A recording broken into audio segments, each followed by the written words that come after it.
As long as God has a plan for you, as long as God's calling is powerful in your life, let me remind to you, God will speak to you time and again. మాటికి దేవుడు ఏం చేస్తాడు? మాట్లాడతాడు.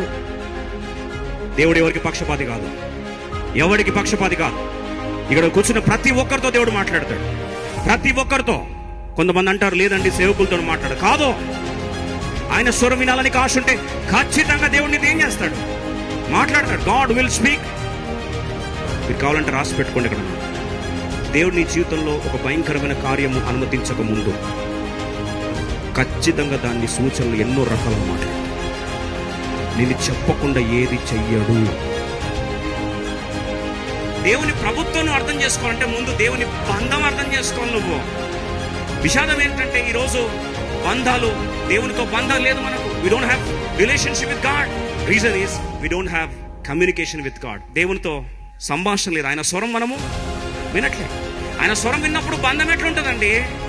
హి only wants communication, హి only wants relationship. ఆయన గుండె కొట్టుకునేది, పిడికిలు విప్పి ప్రతి జీవి కోరిక తీర్చాలని దేవుడు ఎదురు చూస్తా ఉన్నాడు. రహస్యము దాచిన ధననిధిని కాళ్ళ తీసుకొని పారేయాలని చూస్తున్నాడు. తెరిచబడిన ద్వారములు తెరిచి ఉంచాలని ఆశపడుతున్నాడు. నీ చరిత్ర మార్చాలని ఆశపడుతున్నాడు. పిలుపు యొక్క ముద్రగా ఇవన్నీ కళ్ళ ముందు తీసుకొచ్చి నెరవేర్చాలని ఆశపడుతున్నాడు. But he only longs for a relationship. ఏం కోరుతున్నాడండి? బంధం కోరుతున్నాడు.